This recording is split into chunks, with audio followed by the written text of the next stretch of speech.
A wide, detailed back isn't built by chasing weight. It's built by mastering every pull. Today's workout is designed to improve lat width, back thickness, and overall symmetry through controlled technique and full muscle engagement. Focus on driving with your elbows, controlling the negative, and squeezing your back on every repetition. Train with intention, and let every set move you closer to that elite V-taper physique. Exercise 1. Cable seated behind the neck lat pull down.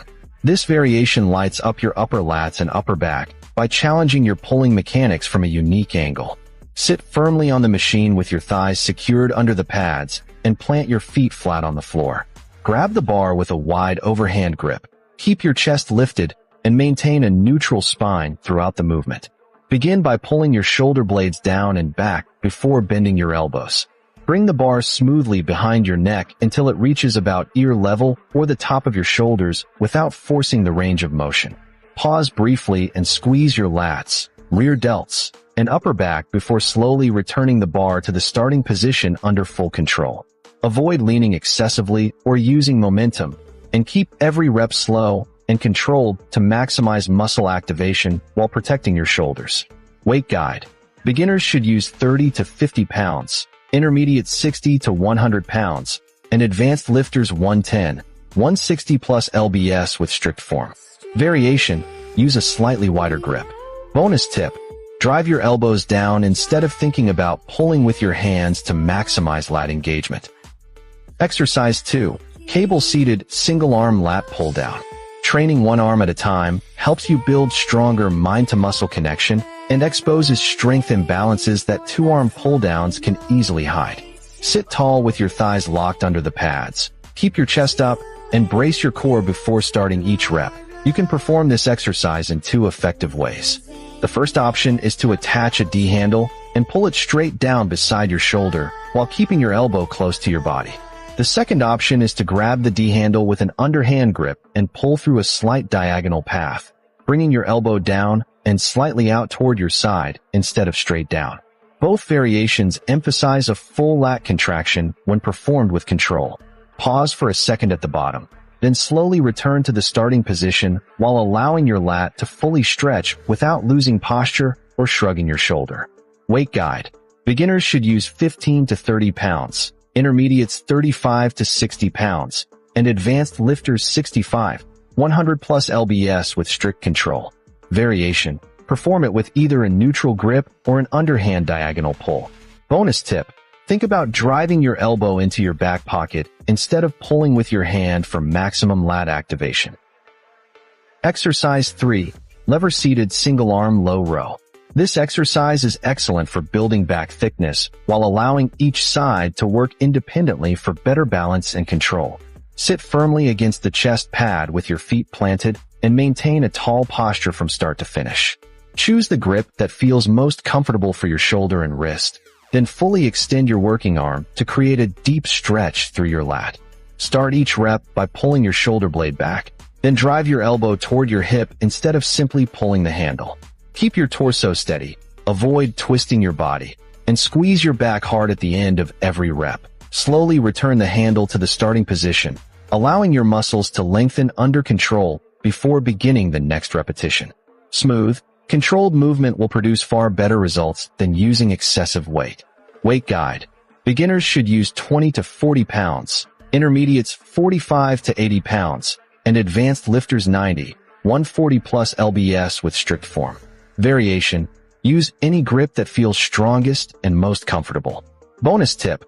Keep your chest glued to the pad and let your elbow lead every rep for a stronger lat contraction.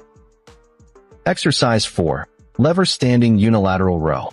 This unilateral row is a great choice for building a thicker, more detailed back while improving stability and strength on each side independently. You can perform it using either a cable lever machine or a plate-loaded lever row. For the cable version, place one foot firmly on the floor and the opposite knee on a bench for added stability. Then grab the handle and row it toward your lower ribs while keeping your chest proud and your spine neutral. For the plate-loaded version, stand with both feet planted on the floor in a bent-over position similar to a one-arm dumbbell row. Let your working arm fully extend, Then pull your elbow back close to your body until your lat and mid-back contract hard. Lower the weight slowly. Maintain complete control and avoid twisting your torso or using momentum to finish the rep. Weight guide. Beginners should use 20 to 35 pounds, intermediates 40 to 70 pounds, and advanced lifters 80, 120 plus lbs with strict form. Variation. Perform it on either a cable lever machine or a plate-loaded lever machine. Bonus tip. Pull your elbow behind your body while keeping your shoulder down to maximize lat and mid-back engagement. Exercise 5. Lever lying T-bar row. If your goal is maximum back thickness with minimal lower back stress, this chest-supported row is hard to beat. Lie firmly against the chest pad with your feet planted securely and maintain a neutral head position throughout the set. Grab the handles using the grip that feels most natural. Allow your arms to fully extend and let your shoulder blades move forward for a complete stretch. Start each rep by pulling your shoulder blades back. Then drive your elbows behind your body until the handles reach your lower chest or upper abdomen.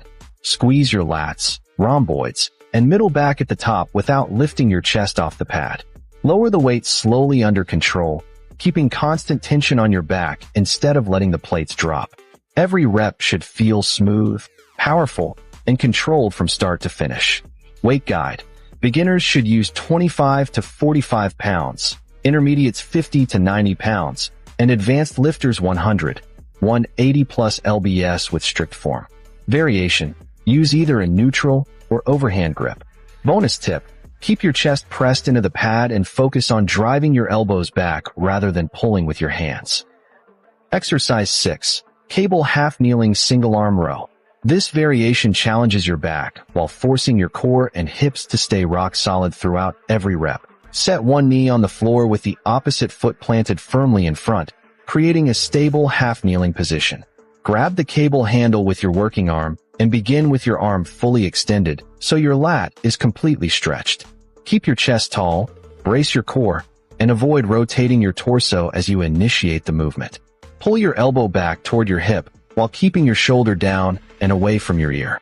Pause briefly at the end of the row to fully contract your lat and mid-back. Then slowly extend your arm until you feel a controlled stretch before starting the next repetition. Stay balanced from start to finish and let your back do the work instead of using body momentum. Weight guide. Beginners should use 15 to 30 pounds, intermediates 35 to 55 pounds, and advanced lifters 60, 90 plus lbs with strict form.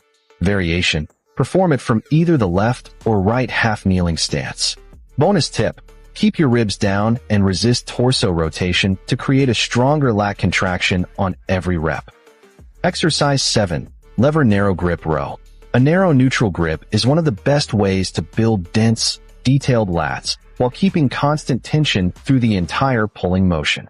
You can perform this exercise either seated or standing, depending on which position feels more comfortable and stable for you. Use a hammer grip throughout the movement and begin with your arms fully extended to achieve a complete stretch.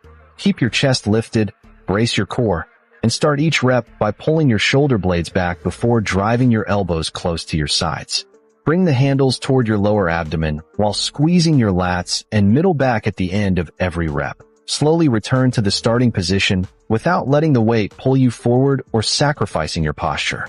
Controlled reps and a full range of motion will produce better muscle development than rushing through heavy weight. Weight guide. Beginners should use 25 to 45 pounds, intermediates 50 to 90 pounds, and advanced lifters 100, 160 plus lbs with strict form. Variation. Perform it either seated or standing with a hammer grip. Bonus tip. Keep your elbows tucked close to your body to maximize lat engagement and reduce unnecessary shoulder involvement. Exercise 8. Pull-ups. A properly performed pull-up is one of the most effective bodyweight exercises for building a wider, stronger, and more athletic back. Grab the pull-up bar with an overhand grip slightly wider than shoulder width. Then hang with your arms fully extended while keeping your core tight and legs still. Before pulling, depress your shoulder blades to engage your lats. Drive your elbows down and back as you lift your body until your chin clears the bar or reaches bar level. Pause briefly at the top and squeeze your lats before lowering yourself under complete control to a full stretch. Avoid swinging, kicking, or using momentum, and focus on smooth, controlled repetitions. Mastering strict pull-ups will improve overall pulling strength and carry over to nearly every other back exercise. Weight guide. Beginners should use assisted pull-up bands or an assisted machine with 40 to 80 pounds of assistance. Intermediates 10 to 30 pounds of assistance or body weight, and advanced lifters should perform strict bodyweight pull-ups or add 10. 50 plus lbs using a dip belt. Variation. Use a grip slightly wider than shoulder width. Bonus tip. Think about pulling your elbows into your sides instead of pulling your chin to the bar for stronger lat activation.